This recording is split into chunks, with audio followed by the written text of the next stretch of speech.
This is Breaking Down the Barriers, and I'm Terry Russell. And I'm Beverly Reeves. On today's show, we'll be talking with Jacquie Porter, Director of Early Childhood Programs at Austin ISD, and the importance of early childhood education in pre-K. Thank you for joining us today, Jacquie. Could you just tell us a little bit about yourself and how long you've been with the Early Childhood Program and exactly what that term means? Well, I started in Austin ISD back in 1990 teaching pre-K. I've taught pre-K and kindergarten and first grade for Austin ISD and served as a literacy specialist and currently serve as the Director of Early Childhood. This is what, about 24 years? Yeah, it's been a while. It's a career. That's true. So let us know, why is early childhood so important for our 3- and 4-year-old children? Well, early childhood is a special time of development for young children. It's a time when they learn and grow rapidly, and it's a time when their brains are open to development at a very fast rate. So it's important that we get into that window and that we make sure that we reach our children and help them grow to their earliest potential as fast as we can. So in Austin ISD, we're particularly excited about the early childhood program because it reaches out to children all over the city and allows them the opportunity for an equitable start to kindergarten. So pre-kinder students, they tend to learn foundational skills which will help them later on in life, but how does it help them? So I think when we think of pre-K or kindergarten, we think of the experience that we had a long time ago. Yeah. But pre-K now is a lot more, it's a lot different. It's a lot more than shapes and letters and numbers. It's about critical thinking skills and discovery and vocabulary development. And so there's a lot of things happening. And those are the foundational skills that children need when they go to kindergarten, when they go to first grade. In order to read, you have to have a great vocabulary. You have to have a great sense of comprehension. So all of those things we're building in pre-K so that they use them as they progress through the school, and then they also use them lifelong skills in their jobs. So pre-K will help influence the learning experience later on and help prepare them for things like the STAR. Absolutely. All of the other tests that they have to take. That they're going to face, even tests that we don't even know they're going to have to face. So that's true. So some people assume that they just learn letters, numbers, shapes in pre-K. Continue to expand on the things that they can learn in pre-K, just how important it is for us to make sure that our children have this experience. So the state of Texas has guidelines for what need to be taught in pre-K. There are 10 different domains, which include things like literacy, early reading, mathematics, science, social studies, and even technology guidelines for young children. These are things that children may not be exposed to at home, so it's really important that they get into the program if they're eligible and that they're able to experience all the things that are open to them. And so as far as them growing and aging, having this opportunity to be in pre-K is more than beneficial.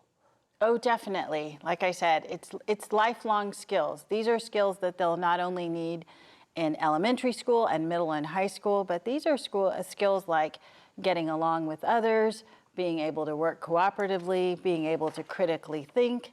These are skills that they'll need in their jobs. These are jobs that you and I haven't even imagined, yes, but they will face when they are older. So we want to equip them with these lifelong skills early so they have time to practice that while they're in school. Do they still have time to play? Oh, definitely. We think play is the most important part of the day, and actually children learn through play. That's the way that they learn. So it may look like they're playing by building blocks, but they're actually learning critical thinking skills and things like if I use the large blocks on the bottom instead of on the top, then it builds better and it doesn't fall over, and engineering skills at a very early age. Wow. It sounds like there's a true curriculum. Some parents may believe that that pre-K is just like daycare. And so they're just sending their kids to another daycare that happens to be more structured. So it's good to hear that they are learning these critical thinking skills and social skills. And while technology at 3 and 4, Right. that's why they know how to use these iPhones That's and iPads true. better than we That's do. true. That's true. So tell us a little bit about the particular pre-K programs that are available in AISD. So we have 3 different programs in AISD for pre-K. We have pre-K for eligible students, which is totally free. Okay. We also have pre-K for students that aren't eligible, and they can pay tuition for that. And then we have pre-K programs for children who are 3 years old, and that's a half-day program. Okay, so let's talk about eligibility. So how do families qualify for sending their kids to pre-K? So a family can qualify by income. So if the family's eligible for free or reduced lunch, they would qualify for pre-K. If the child's first language is not English, Okay. they can qualify that way. They can qualify by being homeless or part of the CPS system, or having had a military parent or a parent that was injured or killed in the military while in active duty. All of those things would qualify them for pre-K. I actually didn't know about the military part. I think that's relatively new within couple the of last years. several years. Yeah. Okay. Yeah. And so for those families who may not qualify for free pre-K, we now offer tuition-based. That's correct. So we offer tuition-based at 23 of our 69 campuses with pre-K. It's all over the city, so a parent might not choose to utilize the school near their home, but might choose to utilize the school near their office if that's easier for them. It's a full day. AISD does full day pre-K, and the parent would just simply pay a monthly tuition. If they're interested in that, they can already sign up for tuition pre-K for next year. So do they have to have a transfer if they choose to use one of the campuses that's not near their home? Yes, it would be a 1-year transfer, and then if they choose to stay at that campus, they can apply for another transfer at the end of the year. Okay. And so tell us about our new program for 3-year-olds. Well, 3s are a brand new beginning for AISD. We're really excited about this program. For many of our kids, when they come to us at age 4, when we do language testing at the beginning of the year, they tested a vocabulary level of about 2 years of age. Wow. In that 1 year that we have them in pre-K, they make the gains of about 11 to 14 months. So that's about 2 years in a 1-month period. So now they're at an oral language or vocabulary level for a 4-year-old, but they've aged a year and now they're 5. Oh, yes. So they're still not where they should be to start kindergarten. So we're looking at earlier and looking at starting with 3-year-olds and giving them a 2-year span so that they have a little more time to develop and a little more time to grow. The 3-year-old program is brand new. We piloted it in 2 schools at Oak Springs and Zavala this year. It's a half-day program, so the child only comes 3 hours. It's very developmentally correct. Mm-hmm. And we have seen some exciting things to happen with that. Where we are, though, as a school district budget-wise, it's difficult to expand that program. And so we were really excited when some community members, through some help from the United Way, offered to fund the startup costs for us to do it in 15 more sites next year. Wow. So we have expanded the program to it'll be on 17 campuses next year. Do you know what campuses we're going to be on next year? I don't know that I could name them all 17, but they are on our website if parents want to see those, absolutely. And any campus would be able to tell, so if a parent went to a campus, any campus would be able to give them the list or they can give us a call. Okay. And so it sounds like we're learning about the benefits of starting even earlier. At first, it was 4 and now it's 3, and we're building up those programs. With the budget the way it looks, how do we pay for pre-K? How is it funded? So pre-K is funded half day by the state of Texas. The state gives the district funding for half day pre-K. What we found, though, is that creates some challenges for our parents. Most of our parents cannot bring their children half day and pick them up in the middle of the day and take them back home. Right. Most of them need full day care, especially if it's a parent that has transportation difficulties and we wouldn't be able to run the buses midday, or if a parent has the child that's going home with another sibling, there would not be the sibling there to be with the child. So Austin ISD is one of the only districts in the surrounding area that kicks in the funding for the other half of the day to make sure that our kids can stay in 4-year-old pre-K all day. So currently, that's how that's funded. Of course, that's with the financial difficulty that we're in. Every year, that's a challenge. So we're hoping that the state legislator will help us out this year and provide some additional funding for pre-K. And so I understand, since you brought up the legislature, that pre-K and early childhood education is a big topic. Did you want to talk to us about your role and what's going on and the discussions that are going on downtown? Well, we've had a pretty active role in helping our legislators understand how funding looks, the funding picture for young children, the window of opportunity that we have when children are young to develop brain, to do brain development with young children, and then just how many barriers we create with the half-day program that we have for families and parents.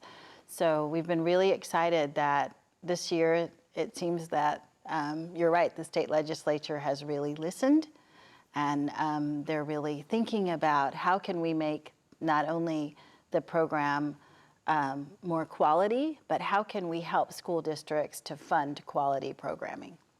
And so we know it's a priority for Austin ISD, but are the surrounding districts joining us in this fight downtown? Oh, definitely, definitely. The surrounding districts, and we also have several advocacy groups that are working with us.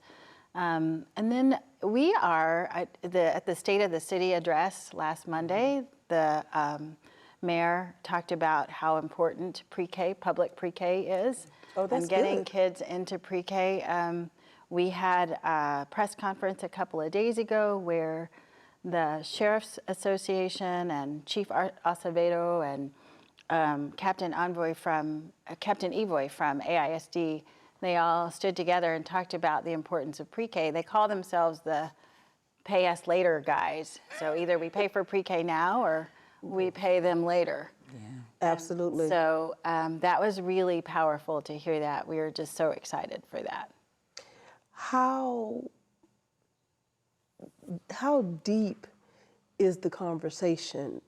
Is this really statewide? Is this something that everyone is behind as far as us trying to promote early childhood? Does the legislature realize the significance of what we need to do? I think they do.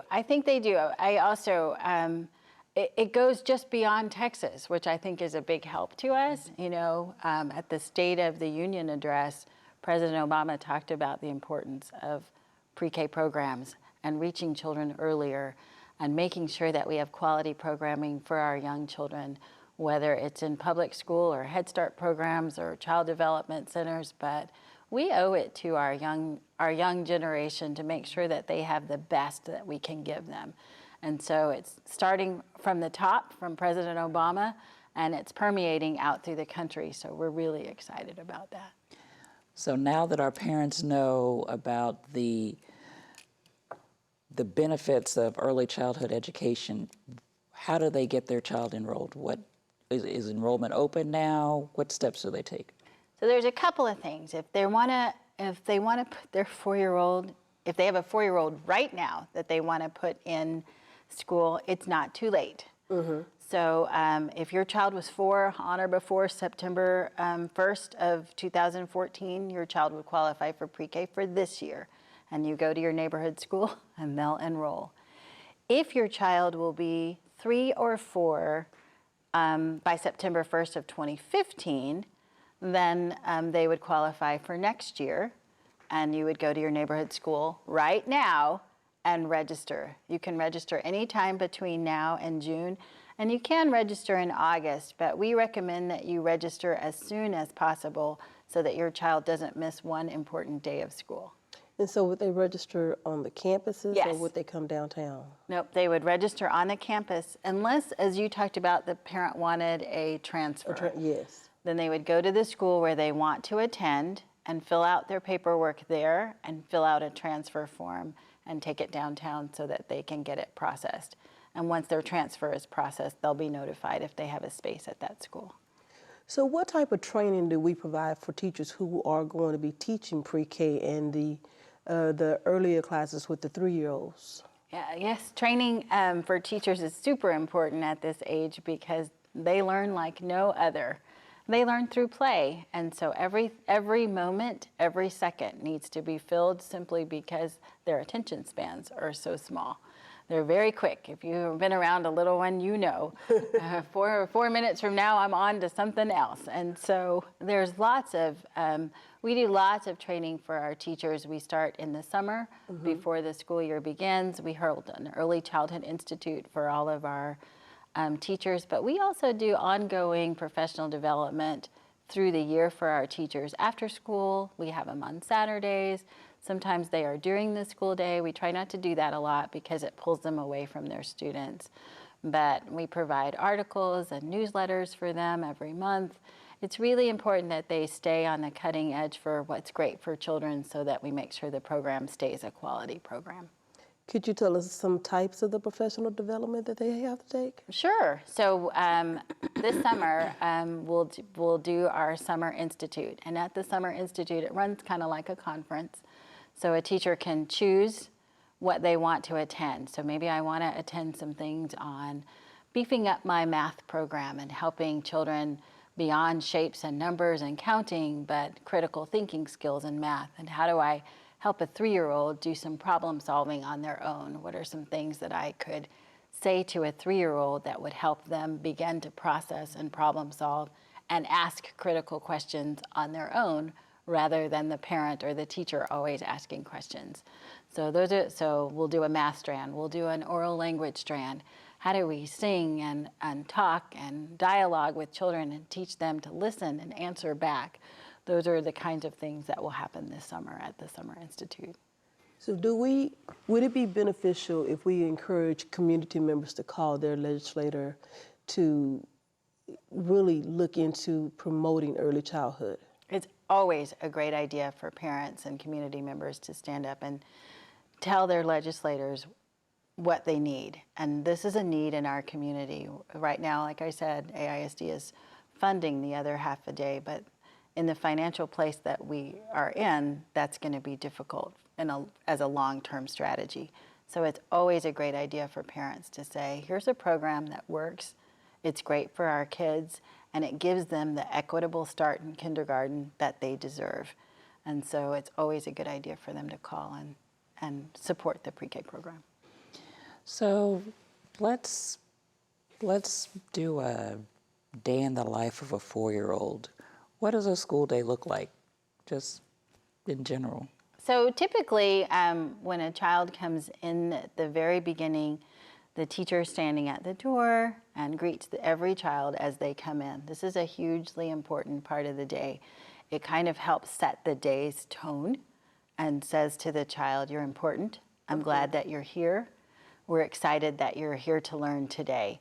And no matter what's happened at home, whether you couldn't find your shoes or you're upset with your mom or what, all of that's over. You're here at school and this is a great place to be. Many of the kids, just before they come to class, eat breakfast. And then they come to class, they're greeted by the teacher. They usually start in some sort of large group time where there's maybe a story and some opportunities for them to dialogue and talk about their day. What happened to you yesterday when you went home? Tell us some exciting things. I got a puppy, that kind of thing comes out. New shoes, those kinds of things.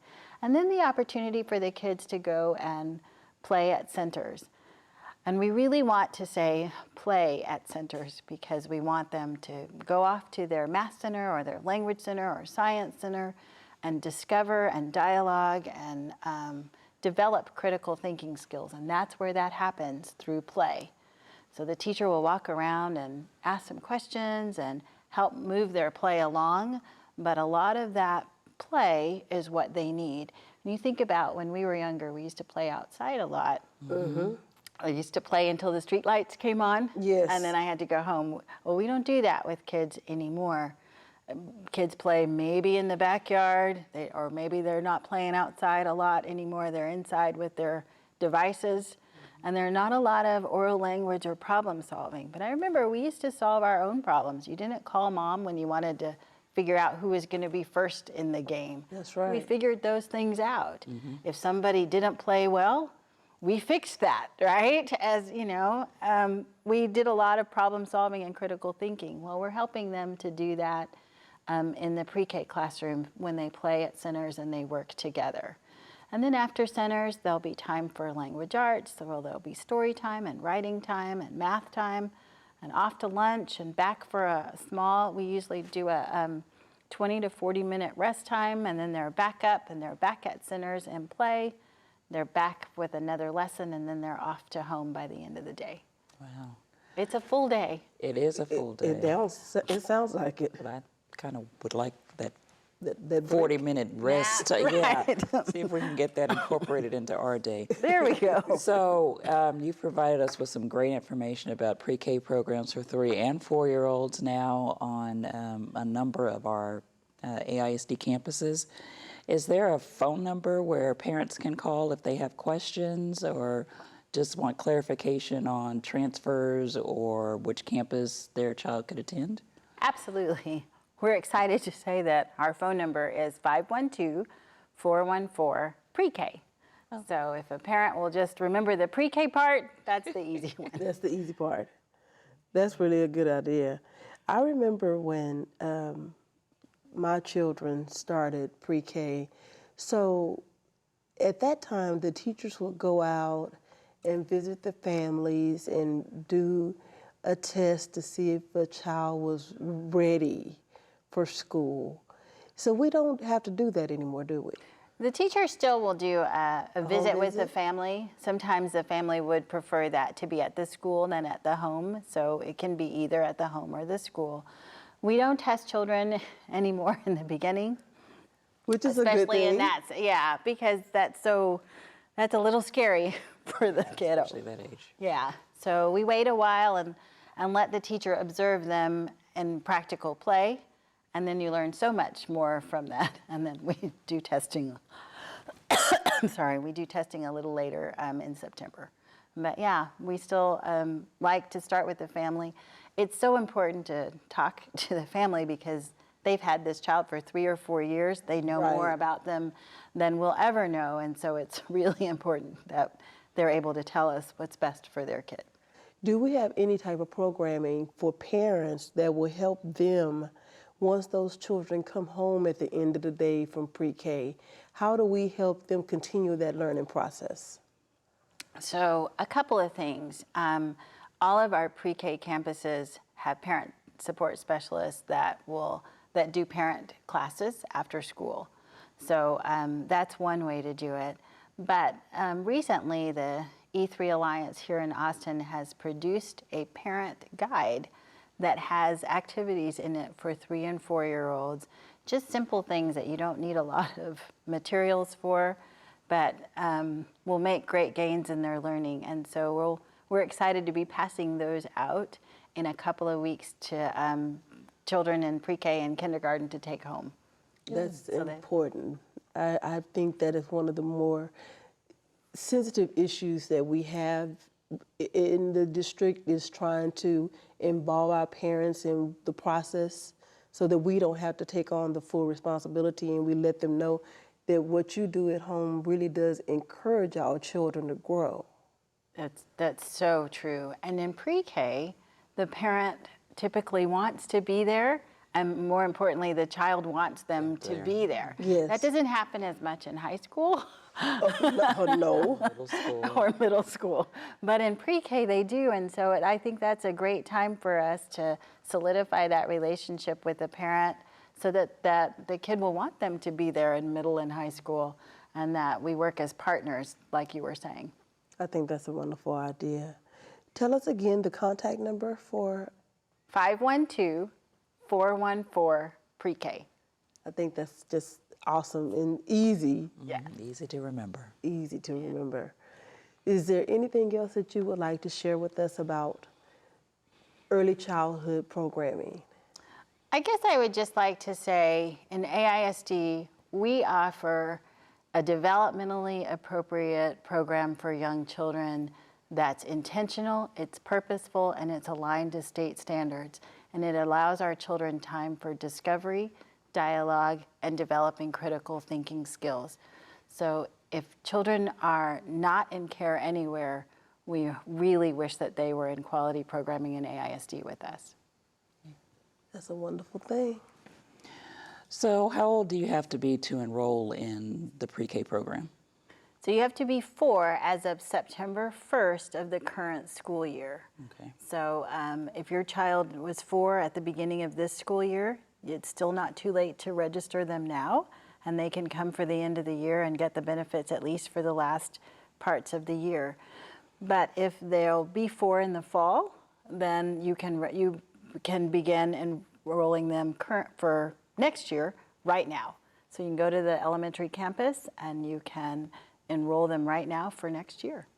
If a child turns 4 after September the 1st, could they go to the 3-year program? Yes, if they're eligible for that, for the 3-year-old program, they certainly could do that instead. And they just would need to have been 3 by September 1st of the current year. Okay, so that means that they can continue to enroll throughout the year. Absolutely. It's never too late. We certainly want them anytime they're ready to go. That's a good thing. That's a good thing. Mm-hmm. I think that's important for parents to hear and to understand so they don't think that they have lost out on an opportunity for their kids to be able to attend school. That's a great point. Thank you. And another question, I guess, is if once you enroll in pre-K, do you have to, are the attendance requirements in place? Right. So once you enroll in pre-K, attendance is mandatory, which means the child will need to come every day that they're not sick. They follow the same attendance laws as every other grade level, so that's important for parents to know. The thing is, we can't teach your child if they're not in school, and so we really need them to be there every single day. And the pattern you set in pre-K for attendance is the pattern that they'll maintain all throughout their academic career.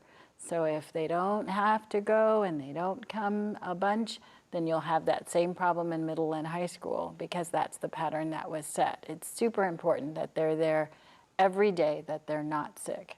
Well, we want to thank you for joining us today and helping us to encourage our parents to enroll our children.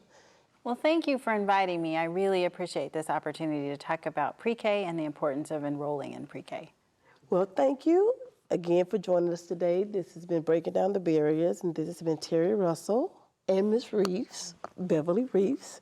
And we want you to join us the first and third Monday of each month on KZI at 88.7 or kzifm.org. And now we are on the AISD TV blog and on Channel 22 every Tuesday and Thursday at 7:30 p.m. and Sunday mornings at 10:30. So before you go to church, if you don't go to Sunday school, you can catch us before you head out on Channel 22, and you can learn about what we are doing at AISD to promote education. You can contact us at 512-414-0052. Follow us on Twitter at AISD_DBD and like us on Facebook. And also, you can find us on the AISD website under African American Engagement. Thank you, and we hope to see you next time on Breaking Down the Barriers.